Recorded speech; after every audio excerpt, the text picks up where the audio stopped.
جواب ورکړي.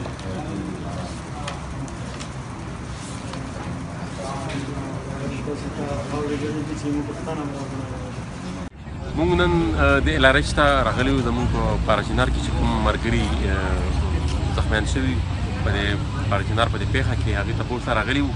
او زه به دا ووایم چې زما په خیال زموږ په دې ملک کې زموږ د قبایلو ته ډېر زه به دا ووایم چې ډېر په سپک نظر کتل کېږي، ځکه چې څلورمه ورځ وشوه دا پیښه شوې ده.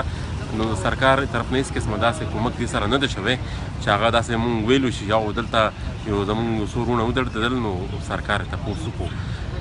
زه خو یو میسج ورکوم پرایم منسټر له، چیف اف آرمي سټاف له، چې د کورمو کې چې څه روان دي اول ته څلورمه ورځ ده خلک ناست دي او لا اوسه پورې هغوی سره ملاقات د چا نه دی شوی. نو چې ملاقات وشي دا ویکټمز دي د هغې غلطو پالیسیانو او پالیسیانې بدلول غواړي.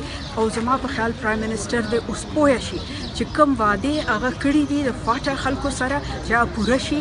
او دا بس دلته به شریکه دعا وکړو او موږ دعا کوم ډېر زور واچوي خدای دې چې کوم دی نو دا بیماران روغ کړي، خدای ټول له صحت ورکړي او خدای په دې وطن کې دهشتګردي ختمه کړي.